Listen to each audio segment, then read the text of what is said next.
Hi friends, welcome back to SP Tech Kannada YouTube channel. ವೀಕ್ಷಕರೇ, ಈ ವಿಡಿಯೋದಲ್ಲಿ ತಮಗೆ ಏನು ಮಾಹಿತಿನ ತಿಳಿಸ್ಕೊಡ್ತಾ ಇದ್ದೀನಿ ಅಂತಂದರೆ, ನಮಗೆ ಪಿಂಚಣಿಗೆ ಸಂಬಂಧಪಟ್ಟಂತೆ ಭಾಳಷ್ಟು ಜನರು ಕಮೆಂಟ್ಗಳನ್ನು ಮಾಡ್ತಾಯಿದ್ರು. ಮತ್ತು ಯಾರೆಲ್ಲ ಒಂದು ಪಿಂಚಣಿ ಫಲಾನುಭವಿಗಳಿದ್ದಾರೆ ಅಂಥವರು ಕಮೆಂಟ್ಗಳನ್ನು ಮಾಡ್ತಾಯಿದ್ರು. ಏನಂತ ಕಮೆಂಟ್ಗಳನ್ನು ಮಾಡ್ತಾಯಿದ್ರು ಅಂತಂದರೆ, ಏಪ್ರಿಲ್ ಮತ್ತು ಮೇ ತಿಂಗಳ ಪಿಂಚಣಿ ಹಣ ಇದೆ, ನಮಗೆ ಇನ್ನೂ ಕೂಡ ಜಮಾ ಆಗಿಲ್ಲ, ಬಂದಿಲ್ಲ, ಯಾವಾಗ ಬರುತ್ತೆ, ದಯವಿಟ್ಟು ಮಾಹಿತಿನ ತಿಳಿಸ್ಕೊಡಿ ಅಂತ ಕಮೆಂಟ್ಗಳನ್ನು ಮಾಡ್ತಾಯಿದ್ರು. ನಾನು ಕಳೆದ ವಿಡಿಯೋದಲ್ಲೇ ತಮಗೆ ಮಾಹಿತಿನ ತಿಳಿಸ್ಕೊಟ್ಟಿದ್ದೆ ವೀಕ್ಷಕರೇ. ಯಾವ ರೀತಿ ಇಲಾಖೆ ಕಡೆಯಿಂದ ಮಾಹಿತಿನ ತಿಳಿಸಿದ್ದಾರೆ ಅದೇ ರೀತಿಯಾಗಿ ಮಾಹಿತಿನ ತಿಳಿಸಿದ್ದೆ. ಆದರೆ ಇವಾಗ ಇಲಾಖೆ ಕಡೆಯಿಂದ ಮತ್ತೊಂದು ಮಾಹಿತಿನ ತಿಳಿಸ್ತಾ ಇದ್ದಾರೆ. ಏನಂತ ಮಾಹಿತಿನ ತಿಳಿಸ್ತಾ ಇದ್ದಾರೆ ಅಂತ ಈ ವಿಡಿಯೋದಲ್ಲಿ ಕಂಪ್ಲೀಟಾಗಿ ತಮಗೆ ಮಾಹಿತಿನ ತಿಳಿಸ್ಕೊಡ್ತಿದ್ದೀನಿ. ಮತ್ತು ಭಾಳಷ್ಟು ಜನರು ಯಾವ ಒಂದು ದಿನಾಂಕಕ್ಕೆ ಪಿಂಚಣಿಯನ್ನು ಬರುತ್ತೆ, ದಯವಿಟ್ಟು ಮಾಹಿತಿನ ತಿಳಿಸ್ಕೊಡಿ ಅಂತ ಕಮೆಂಟ್ಗಳನ್ನು ಮಾಡ್ತಾಯಿದ್ರು. ನಿಮಗೆ ಕಮೆಂಟ್ಗಳನ್ನು ಕೂಡ ತಮಗೆ ಸ್ಕ್ರೀನ್ ಮೇಲೆ ತೋರಿಸ್ತಾ ಇದ್ದೀನಿ, ನೋಡ್ಕೊಳ್ಬೋದು. ಏನಂತ ಕಮೆಂಟ್ಗಳನ್ನು ಮಾಡ್ತಾಯಿದ್ದಾರೆ ಭಾಳಷ್ಟು ಜನರು ಅಂತಂದರೆ, ವೀಕ್ಷಕರು ನೋಡ್ಕೊಳ್ಬೋದು, April and May month pension ಬಂದಿರುವುದಿಲ್ಲ ಬೆಂಗಳೂರು ನಾರ್ತ್ ತಾಲೂಕು ಅಂತ ಇಲ್ಲಿ ಒಬ್ಬರು ಕಮೆಂಟ್ಗಳನ್ನು ಮಾಡಿದರು. ಈ ರೀತಿಯಾಗಿ ಭಾಳಷ್ಟು ಜನರು ಕಮೆಂಟ್ಗಳನ್ನು ಮಾಡಿದ್ದಾರೆ ವೀಕ್ಷಕರೇ. ಇಲ್ಲಿ ಸಂಪೂರ್ಣವಾಗಿ ನೋಡ್ಕೊಳ್ಬೋದು. ಇವರಿಗೆ 2 ತಿಂಗಳನ್ನ ಬಂದಿಲ್ಲ, ಯಾಕೆಂದರೆ ಸರ್ಕಾರದ ಕಡೆಯಿಂದ ಇನ್ನೂ ಕೂಡ 2 ತಿಂಗಳನ್ನ ಪೆಂಡಿಂಗ್ ಇದೆ ವೀಕ್ಷಕರೇ. 2 ತಿಂಗಳಿಂದ ಯಾವುದೇ ರೀತಿಯಾಗಿರ್ತಕ್ಕಂಥ ಪಿಂಚಣಿದಾರರಿಗೆ ಪಿಂಚಣಿಯನ್ನು ಜಮಾ ಆಗಿಲ್ಲ. ಕಮೆಂಟ್ ಮಾಡಿರುವಂಥದ್ದು ನೋಡ್ಕೊಳ್ಬೋದು ನೀವು ಕೂಡ. ಇಲ್ಲಿ ವೀಕ್ಷಕರು ಇನ್ನೊಬ್ಬರು ಕಮೆಂಟ್ಗಳಿದ್ದಾರೆ, ಪಿಂಚಣಿ ಅಮೌಂಟ್ ಬಗ್ಗೆ ಅಪ್ಡೇಟ್ನ ತಿಳಿಸ್ಕೊಡಿ ಅಂತ ಕಮೆಂಟ್ಗಳನ್ನು ಮಾಡಿದ್ದಾರೆ, ನೋಡ್ಕೊಳ್ಬೋದು ನೀವು ಕೂಡ. ನೋಡ್ಕೊಳ್ಬೋದು, ಇನ್ನೊಬ್ಬರು ಕಮೆಂಟ್ ಮಾಡಿದ್ದಾರೆ, ಏಪ್ರಿಲ್ ಆ್ಯಂಡ್ ಮೇ ಅಂಗವಿಕಲ ಪಿಂಚಣಿ ಹಣ ಬಂದಿಲ್ಲ ಧಾರವಾಡ ಜಿಲ್ಲೆಗೆ ಅಂತ ಕಮೆಂಟ್ ಮಾಡಿದ್ದಾರೆ ವೀಕ್ಷಕರೇ, ನೋಡ್ಕೊಳ್ಬೋದು ಸಂಪೂರ್ಣವಾಗಿ ನೀವು ಕೂಡ. ಈ ರೀತಿಯಾಗಿ ಭಾಳಷ್ಟು ಜನರು ನಮಗೆ ಕಮೆಂಟ್ಗಳನ್ನು ಮಾಡಿದ್ದಾರೆ. ಏಪ್ರಿಲ್ ಆ್ಯಂಡ್ ಮೇ ಪಿಂಚಣಿ ಅಮೌಂಟ್ ಬಂದಿಲ್ಲ ಯಾದಗಿರಿಗೆ ಅಂತ ಇನ್ನೊಬ್ಬರು ಕೂಡ ಕಮೆಂಟ್ ಮಾಡಿದ್ದಾರೆ, ನೋಡ್ಕೊಳ್ಬೋದು. ಇಲ್ಲಿ ನೋಡ್ಕೊಳ್ಬೋದು, ಇನ್ನೊಬ್ಬರು ಕಮೆಂಟ್ ಮಾಡಿದ್ದಾರೆ, ಏಪ್ರಿಲ್ ಪೆನ್ಷನ್ ನಾಟ್ ಕಮಿಂಗ್ ಅಂತ ಕಮೆಂಟ್ನ ಮಾಡಿದ್ದಾರೆ, ನೋಡ್ಕೊಳ್ಬೋದು. ಈ ರೀತಿಯಾಗಿ ಭಾಳಷ್ಟು ಜನರು ನಮಗೆ ಕಮೆಂಟ್ಗಳನ್ನು ಮಾಡ್ತಾಯಿದ್ದಾರೆ ವೀಕ್ಷಕರೇ. ಏಪ್ರಿಲ್ ಮತ್ತು ಮೇ ತಿಂಗಳ ಪಿಂಚಣಿ ಯಾವಾಗ ಬರುತ್ತೆ ಸರ್ಕಾರದ ಕಡೆಯಿಂದ. ಮತ್ತು ಇನ್ನೂ ಕೆಲವೊಂದಿಷ್ಟು ಜನರು ಏನಂತ ಕಮೆಂಟ್ಗಳನ್ನು ಮಾಡ್ತಾಯಿದ್ದಾರೆ ಅಂತಂದರೆ, ನಮ್ಮ ಪಿಂಚಣಿ ಏನಿದೆ ಸ್ಟಾಪ್ ಆಗಿದೆ, ಯಾವಾಗ ಬರುತ್ತೆ ಅಂತ ಕಮೆಂಟ್ಗಳನ್ನು ಮಾಡಿದ್ದಾರೆ. ಇನ್ನು ಕೆಲವೊಂದಿಷ್ಟು ಜನರದ್ದು ಪಿಂಚಣಿ ಸ್ಟಾಪ್ ಆಗಿರುವುದಿಲ್ಲ, ಆದರೂ ಕೂಡ ನಮಗೆ ಸ್ಟಾಪ್ ಆಗಿದೆ ಅಂತ ತಿಳಿದುಕೊಳ್ತಾ ಇದ್ದಾರೆ. ಯಾಕೆ ಅಂತಂದರೆ 2 ತಿಂಗಳಿಂದ ಪಿಂಚಣಿಯನ್ನು ಸರ್ಕಾರ ಬಿಡುಗಡೆ ಮಾಡದೇ ಇರುವ ಕಾರಣಕ್ಕಾಗಿ ಭಾಳಷ್ಟು ಫಲಾನುಭವಿಗಳಿಗೆ ಈ ರೀತಿಯಾಗಿ ಡೌಟ್ ಬರ್ತಾ ಇದೆ ವೀಕ್ಷಕರೇ. ಮತ್ತು ಸಾಕಷ್ಟು ಹಿರಿಯ ನಾಗರಿಕರು ನಮ್ಮ ಪಿಂಚಣಿ ಹಣ ಬರ್ತಾ ಇಲ್ಲ, ನಮ್ಮದು ಪಿಂಚಣಿ ರದ್ದಾಗಿದೆ ಅಂತ ಸಾಮಾಜಿಕ ಭದ್ರತಾ ಪಿಂಚಣಿ ನಿರ್ದೇಶನಾಲಯಕ್ಕೆ ಆಗಿರ್ಬೋದು ಅಥವಾ ಪಿಂಚಣಿ ಅಧಿಕಾರಿಗಳಿಗಾಗಿರ್ಬೋದು ಭೇಟಿ ಆಗೋದನ್ನು ಮಾಡ್ತಾ ಇದ್ದಾರೆ. ನಮ್ಮ ಪಿಂಚಣಿ ಯಾವ ಕಾರಣಕ್ಕಾಗಿ ಬರ್ತಾ ಇಲ್ಲ, 2 ತಿಂಗಳಾದರೂ ಕೂಡ ಪಿಂಚಣಿನ ಜಮಾ ಆಗಿಲ್ಲ ಅಂತ ಸಾಕಷ್ಟು ಒಂದು ಕಚೇರಿಗಳಿಗೆ ಹಿರಿಯ ನಾಗರಿಕರಾಗಿರ್ಬೋದು, ಅಂಗವಿಕಲರಾಗಿರ್ಬೋದು ಅಥವಾ ಈ ರೀತಿಯಾಗಿ ಸಾಮಾಜಿಕ ಭದ್ರತಾ ಪಿಂಚಣಿಯಿಂದ ಯಾವೆಲ್ಲ ಒಂದು ಪಿಂಚಣಿಗಳನ್ನು ಪಡಿತಾ ಇದ್ದಾರೆ, ಪಿಂಚಣಿನ ಪಡಿತಕ್ಕಂಥವ್ರು ಭಾಳಷ್ಟು ಒಂದು ಪಿಂಚಣಿ ಹಣನ ಬಂದಿಲ್ಲ ಅಂತ ಇಲಾಖೆಗಳಿಗೆ ಕಚೇರಿಗಳಿಗೆ ಅಲೆದಾಡ್ತಾ ಇರುವಂಥದ್ದು ವೀಕ್ಷಕರೇ. ಹೀಗಾಗಿ ಸರ್ಕಾರ ಬೇಗನೆ ಒಂದು ಸ್ಪಂದನೆ ಕೊಟ್ಟು 2 ತಿಂಗಳನ್ನು ಒಟ್ಟಿಗೆ ಜಮಾ ಮಾಡಿದರು ಅಂತಂದರೆ ಭಾಳಷ್ಟು ಫಲಾನುಭವಿಗಳಿಗೆ ಒಂದು ಭಾಳಷ್ಟು ಅನುಕೂಲ ಆಗುವಂಥದ್ದು ವೀಕ್ಷಕರೇ. ಇನ್ನು ವೀಕ್ಷಕರೇ, ಯಾವ ಕಾರಣಕ್ಕಾಗಿ ಸರ್ಕಾರದ ಕಡೆಯಿಂದ ಇನ್ನೂ ಕೂಡ ಜಮಾ ಆಗಿಲ್ಲ, ಇಲಾಖೆ ಕಡೆಯಿಂದ ಏನು ಮಾಹಿತಿ ತಿಳಿಸಿದ್ದಾರೆ ಅಂತ ಈ ವಿಡಿಯೋದಲ್ಲಿ ತಿಳಿಸ್ಕೊಡ್ತಾ ಇದ್ದೀನಿ ವೀಕ್ಷಕರೇ. ಇನ್ನೂ ಕೆಲವೊಂದಿಷ್ಟು ಜನರು ಕಮೆಂಟ್ಗಳು ಮಾಡ್ತಾಯಿದ್ರು. 2ನೇ ಅಪ್ಡೇಟ್ ಆಗಿ ಏನಂತಂದರೆ, ನಮ್ಮ ಒಂದು ದಾಖಲೆಗಳಿರುವಂಥ ಹೆಸರುಗಳು ಮತ್ತು date of birth miss match ಇದೆ. ಬೇರೆ ಆಧಾರ್ ಕಾರ್ಡಲ್ಲಿ ಒಂದು ರೀತಿಯಾಗಿ ಏಜ್ ಇದ್ದರೆ, ರೇಷನ್ ಕಾರ್ಡಲ್ಲಿ ಒಂದು ರೀತಿಯಾಗಿ ಏಜ್ ಇದೆ, ಮತ್ತು ವೋಟರ್ ID ಕಾರ್ಡಲ್ಲಿ ಒಂದು ರೀತಿಯಾಗಿ ಏಜ್ ಇದೆ, ಮತ್ತು ಬ್ಯಾಂಕ್ ಪಾಸ್ಬುಕ್ಕಲ್ಲೂ ಕೂಡ ಒಂದು ರೀತಿಯಾಗಿ ಏಜ್ ಇದೆ. ನಾವು ಏನು ಮಾಡಬೇಕು ಅಂತ ಕೇಳ್ತಾಯಿದ್ರು. ಮತ್ತು ಯಾವೆಲ್ಲ ದಾಖಲೆಗಳನ್ನು ತೆಗೆದುಕೊಂಡು ಹೋಗಿ ಎಲ್ಲಿ ಸಬ್ಮಿಟ್ ಮಾಡಬೇಕು ಅಂತ ಕೇಳ್ತಾಯಿದ್ರು. ಅದ್ರ ಬಗ್ಗೆಯೂ ಕೂಡ ಕಂಪ್ಲೀಟಾಗಿ ಈ ವಿಡಿಯೋದಲ್ಲಿ ಮಾಹಿತಿನ ತಿಳಿಸ್ಕೊಡ್ತಾಯಿದ್ದೀನಿ. ನೀವು ಏನೆಲ್ಲ ಕಮೆಂಟ್ಸ್ಗಳನ್ನು ಮಾಡಿದ್ರಿ ಎಲ್ಲದ್ರ ಬಗ್ಗೆಯೂ ಕೂಡ ಕಂಪ್ಲೀಟಾಗಿ ಎಕ್ಸ್ಪ್ಲೈನ್ ಮಾಡ್ತಾಯಿದ್ದೀನಿ ಈ ವಿಡಿಯೋದಲ್ಲಿ.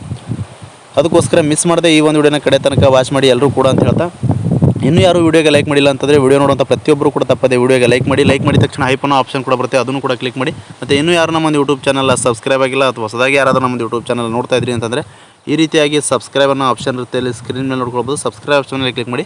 ಸಬ್ಸ್ಕ್ರೈಬ್ ಆಪ್ಷನ್ ಮೇಲೆ ಕ್ಲಿಕ್ ಮಾಡಿದ ನಂತರ ಮತ್ತೆ ಒಂದು ಸಾರಿ ಸಬ್ಸ್ಕ್ರೈಬ್ ಆಪ್ಷನ್ ಮೇಲೆ ಕ್ಲಿಕ್ ಮಾಡಿ. ಅಲ್ಲಿ ಆಲ್ ಅನ್ನೋ ಆಪ್ಷನ್ನ ಸೆಲೆಕ್ಟ್ ಮಾಡ್ಕೊಳ್ಳಿ. ಈ ರೀತಿ ಮಾಡೋದ್ರಿಂದ ಮುಂದೆ ನಾವು ಯಾವುದೇ ರೀತಿಯಾಗಿರ್ತಕ್ಕಂಥ ಹೊಸ ಮಾಹಿತಿಗಳು, ಹೊಸ ವೀಡಿಯೋಗಳು, ಸಾರ್ವಜನಿಕರಿಗೆ ಉಪಯುಕ್ತವಾಗುವಂಥ ಮಾಹಿತಿಗಳು ನಮ್ಮ ಒಂದು ಯೂಟ್ಯೂಬ್ ಚಾನಲ್ ಮೇಲೆ ಅಪ್ಲೋಡ್ ಮಾಡಿದರೆ ನಿಮಗೆ ಮೊದಲಿಗೆ ನೋಟಿಫಿಕೇಷನ್ ಬರುತ್ತೆ. ನೋಟಿಫಿಕೇಷನ್ ಕ್ಲಿಕ್ ಮಾಡೋ ಮುಖಾಂತರವಾಗಿ ಹೊಸ ವೀಡಿಯೋಗಳ ನೋಟಿಫಿಕೇಷನ್ ನೀವು ಮೊದಲನೇದಾಗಿ ಪಡೆದುಕೊಳ್ಬೋದು ಅಂತ ಹೇಳ್ತಾ, ಬನ್ನಿ ವೀಕ್ಷಕರೇ, ತಡ ಮಾಡಿದ ವಿಡಿಯೋನ ಶುರು ಮಾಡೋಣ. ವೀಕ್ಷಕರೇ, ಮೊದಲನೇದಾಗಿ ತಮಗೆ ಮಾಹಿತಿನ ತಿಳಿಸ್ಕೊಡ್ತಾ ಇದ್ದೀನಿ. ನಾನು ಕಳೆದ ವಿಡಿಯೋದಲ್ಲಿ ತಮಗೆ ಮಾಹಿತಿನ ತಿಳಿಸ್ಕೊಟ್ಟಿದ್ದೆ. ಏನು ಯಾವ ರೀತಿ ಇಲಾಖೆ ಕಡೆಯಿಂದ ಮಾಹಿತಿನ ತಿಳಿಸಿದ್ದಾರೆ ಅದೇ ರೀತಿಯಾಗಿ ಮಾಹಿತಿನ ತಿಳಿಸಿದ್ದೆ. ಇಲಾಖೆ ಕಡೆಯಿಂದ ಮಾಹಿತಿನ ತಿಳಿಸಿದ್ರು, 15 ದಿನಗಳ ಒಳಗಾಗಿ ಪಿಂಚಣಿನ ಜಮಾ ಆಗುತ್ತೆ ಅಂತ ಮಾಹಿತಿನ ತಿಳಿಸಿದ್ರು. ಅದೇ ರೀತಿಯಾಗಿ ಮಾಹಿತಿನ ತಿಳಿಸಿದೆ.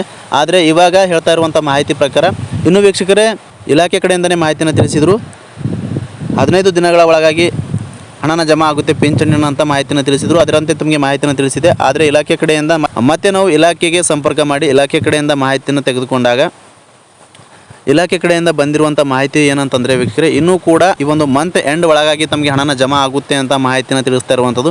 ಯಾಕೆ ಅಂತಂದರೆ, ಯಾಕೆ ಇಷ್ಟೊಂದು ಲೇಟ್ ಆಗ್ತಾಯಿದೆ ಅಂತಂದರೆ, ಸಾಮಾಜಿಕ ಭದ್ರತಾ ಪಿಂಚಣಿ ನಿರ್ದೇಶನಾಲಯ ಏನಿದೆ ಸರ್ಕಾರದ ಕಡೆಯಿಂದ ವಾರ್ಷಿಕ ಬಜೆಟ್ ಅಂತಂದರೆ ವಾರ್ಷಿಕವಾಗಿರುವಂಥ ಬಜೆಟ್ನ ಒಂದು ಆದೇಶದಕ್ಕಾಗಿ ವೇಟ್ ಮಾಡ್ತಾ ಇದ್ದಾರೆ ಅಂತ ಮಾಹಿತಿನ ತಿಳಿಸಿರುವಂಥದ್ದು. ಅಂತಂದರೆ ವಾರ್ಷಿಕ ಬಜೆಟ್ ಒಮ್ಮೆಗೆ ಬಿಡುಗಡೆ ಮಾಡಿದರು ಅಂತಂದರೆ ನಾವು ಪ್ರತಿ ತಿಂಗಳು ಕೂಡ ಸರಿಯಾಗಿ ಫಲಾನುಭವಿಗಳಿಗೆ ಯಾವೆಲ್ಲ ಒಂದು ಯೋಜನೆ ಪಿಂಚಣಿದಾರರಿಗೆ ಪ್ರತಿ ತಿಂಗಳು ಕೂಡ ಸರಿಯಾಗಿ ಕೊಡ್ತಾ ಹೋಗ್ಬೋದು ಅಂತ ಮಾಹಿತಿನ ತಿಳಿಸಿರುವಂಥದ್ದು. ಹೀಗಾಗಿ ಸರ್ಕಾರದ ಕಡೆಯಿಂದ ಈ ಒಂದು ಆದೇಶನ ಒಂದು ಅನುಮೋದನೆಗಾಗಿ ನಾವು ವೇಟ್ ಮಾಡ್ತಾ ಇದ್ದೀವಿ. ಆದಷ್ಟು ಶೀಘ್ರದಲ್ಲಿ ಎಲ್ಲ ಪಿಂಚಣಿದಾರರಿಗೂ ಕೂಡ ಏನು ಪೆಂಡಿಂಗ್ ಅಮೌಂಟ್ ಇದೆ, ಇವಾಗ 2 ತಿಂಗಳು ಪೆಂಡಿಂಗ್ ಅಮೌಂಟು, 2 ತಿಂಗಳ ಪೆಂಡಿಂಗ್ ಅಮೌಂಟ್ನ ಕಂಪ್ಲೀಟಾಗಿ ನಾವು ಕ್ಲಿಯರ್ ಮಾಡ್ತೀವಿ. ಯಾವುದೇ ರೀತಿಯಾಗಿರ್ತಕ್ಕಂಥ ಪಿಂಚಣಿದಾರರಿಗೆ ಉಳಿಸ್ಕೊಳ್ಳೋದಿಲ್ಲ. ಮತ್ತು ಯಾರಿಗೂ ಕೂಡ ಪಿಂಚಣಿ ಹಣನ ಇನ್ನೂ ಕೂಡ ಹಣ ಲೇಟಾಗಿ ಜಮಾ ಆಗ್ತಾ ಇರೋದ್ರಿಂದ ಪಿಂಚಣಿ ಸ್ಟಾಪ್ ಆಗಿದೆ ಅಂತ ಯಾರೂ ಕೂಡ ಗಾಬರಿ ಪಡ್ಕೊಳ್ಳೋ ಅವಶ್ಯಕತೆ ಇಲ್ಲ. ಸರ್ಕಾರದ ಕಡೆಯಿಂದ ಬಂದಿರುವಂಥ ಅಪ್ಡೇಟ್ಗಳನ್ನೇ ತಮಗೆ ಮಾಹಿತಿನ ತಿಳಿಸ್ಕೊಡ್ತಾ ಇದ್ದೀನಿ. ಭಾಳಷ್ಟು ಜನರಿಗೆ ಗೊಂದಲ ಆಗಿದೆ. 2 ತಿಂಗಳನ್ನ ಪಿಂಚಣಿ ಹಣ ಬಂದಿಲ್ಲ, ನಮ್ದು ಏನಾದರೂ ಪ್ರಾಬ್ಲಮ್ ಆಗಿದೆನಾ, ನಮ್ಮದು ಪಿಂಚಣಿ ರದ್ದಾಗಿದ್ದೇನೆ ಅಂತ ಈ ರೀತಿಯಾಗಿ ತಿಳಿದುಕೊಳ್ತಾ ಇದ್ದಾರೆ. ಮತ್ತು ಅನೇಕ ಕಚೇರಿಗಳಲ್ಲಿಯೂ ಕೂಡ ಹೋಗಿ ನಮ್ಮ ಒಂದು ಸ್ಟೇಟಸ್ಗಳನ್ನು ತೆಗೆದು ಚೆಕ್ ಮಾಡ್ತಾ ಇದ್ದಾರೆ. ಏನು ಪಿಂಚಣಿ ರದ್ದಾಗಿದೆನಾ, 2 ತಿಂಗಳಿಂದ ಹಣನ ಬರ್ತಾ ಇಲ್ಲ, ನಮಗೆ ಬರುತ್ತಾ ಬರಲ್ವ ಅಂತ ಈ ರೀತಿಯಾಗಿ ಕಚೇರಿಗಳಿಗೆ ಹೋಗಿ ಮಾಹಿತಿನ ಕೇಳ್ತಾ ಇದ್ದಾರೆ ವೀಕ್ಷಕರು. ಸಾಕಷ್ಟು ಫಲಾನುಭವಿಗಳು ಮತ್ತು ಹಿರಿಯ ನಾಗರಿಕರು ಕೂಡ ಭಾಳಷ್ಟು ಒಂದು ಅಲೆದಾಡ್ತಾ ಇರುವಂಥದ್ದು. ಹೀಗಾಗಿ ಇಲಾಖೆ ಕಡೆಯಿಂದ ಏನಂತ ಮಾಹಿತಿನ ತಿಳಿಸಿದ್ದಾರೆ ಅಂತಂದರೆ, ಇನ್ನೂ ಕೂಡ ಈ ಒಂದು ಮಂತ್ ಎಂಡ್ವರೆಗೂ ಕೂಡ ನೀವು ವೇಟ್ ಮಾಡಬೇಕಾಗುತ್ತೆ. ಎಂಡ್ ಒಳಗಾಗಿ ಖಂಡಿತವಾಗಿಯೂ ಪಿಂಚಣಿನ ಜಮಾ ಆಗುತ್ತೆ ಅಂತ ಮಾಹಿತಿನ ತಿಳಿಸಿದರೆ, ಭಾಳಷ್ಟು ಜನರು ನಿರ್ದಿಷ್ಟವಾದಂಥ ದಿನಾಂಕನ ತಿಳಿಸಿ ಅಂತ ಮಾಹಿತಿನ ಕಮೆಂಟ್ಗಳನ್ನು ಮಾಡ್ತಾಯಿದ್ರು. ಸರ್ಕಾರದ ಕಡೆಯಿಂದನೇ ಮತ್ತು ಇಲಾಖೆ ಕಡೆಯಿಂದ ನಿರ್ದಿಷ್ಟವಾದಂಥ ದಿನಾಂಕನ ತಿಳಿಸ್ತಾ ಇಲ್ಲ. ಹೀಗಾಗಿ ನಾವು ಕೂಡ ತಿಳಿಸೋಕೆ ಬರೋದಿಲ್ಲ.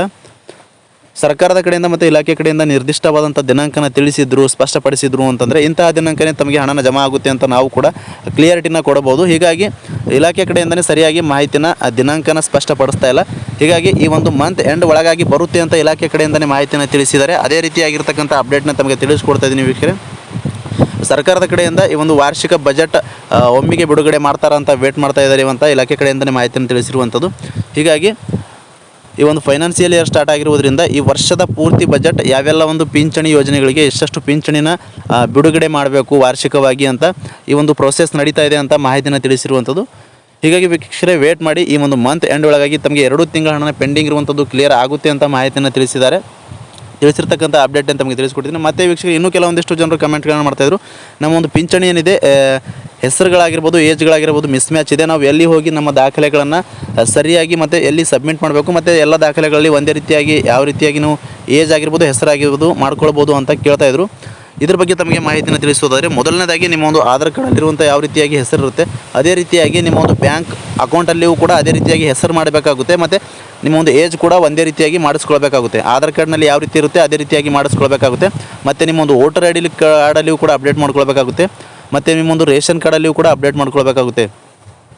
ಮತ್ತು ನಿಮ್ಮ ಒಂದು ಬ್ಯಾಂಕ್ ಅಕೌಂಟಲ್ಲಿಯೂ ಕೂಡ ಏನಾದರೂ ಹೆಸರುಗಳ ಮಿಸ್ ಮ್ಯಾಚ್ ಇದ್ದರೆ ಅಲ್ಲಿಯೂ ಕೂಡ ಅಪ್ಡೇಟ್ ಮಾಡ್ಕೊಳ್ಬೇಕಾಗುತ್ತೆ. ಅಪ್ಡೇಟ್ ಮಾಡ್ಕೊಂಡ ನಂತರ ನಿಮ್ಮ ಒಂದು ಪಿಂಚಣಿ ನಿರ್ದೇಶನಾಲಯದ ಮುಖ್ಯ ಅಧಿಕಾರಿಗಳಿಗೆ ಹೋಗಿ ಈ ರೀತಿಯಾಗಿ ನಮ್ಮ ಒಂದು ಹೆಸರುಗಳು ಮತ್ತು ಏಜ್ಗಳು ಮಿಸ್ ಮ್ಯಾಚ್ ಇರುವ ಕಾರಣಕ್ಕಾಗಿ ನಮ್ಮ ಒಂದು ಪಿಂಚಣಿ ಹಣ ಬರೋದು ಹೋಲ್ಡ್ ಆಗಿ ನಿಂತಿದೆ, ನಮ್ಮೊಂದು ಪಿಂಚಣಿ ಏನಿದೆ ಯಥಾಸ್ಥಿತಿಯಾಗಿ ನೀವು ನಮ್ಮ ದಾಖಲೆಗಳನ್ನು ವೆರಿಫೈ ಮಾಡ್ತಾರೆ ಅವರು. ನಿಮ್ಮೊಂದು ಸ್ಟೇಟಸ್ನ ಚೆಕ್ ಮಾಡಿ ನಿಮ್ಮ ದಾಖಲೆಗಳನ್ನು ವೆರಿಫೈ ಮಾಡಿ ಅಲ್ಲಿಂದ ನಿಮ್ಮ ಮತ್ತು ಪಿಂಚಣಿ ಏನಿದೆ ಯಥಾಸ್ಥಿತಿಯಾಗಿ ಏನು ಹೋಲ್ಡ್ ಆಗಿ ನಿಂತಿರುತ್ತೆ ಅದು ಕಂಪ್ಲೀಟಾಗಿ ಚಾಲ್ತಿ ಮಾಡಿಕೊಡುವಂಥದ್ದು ವೀಕ್ಷಕರೇ.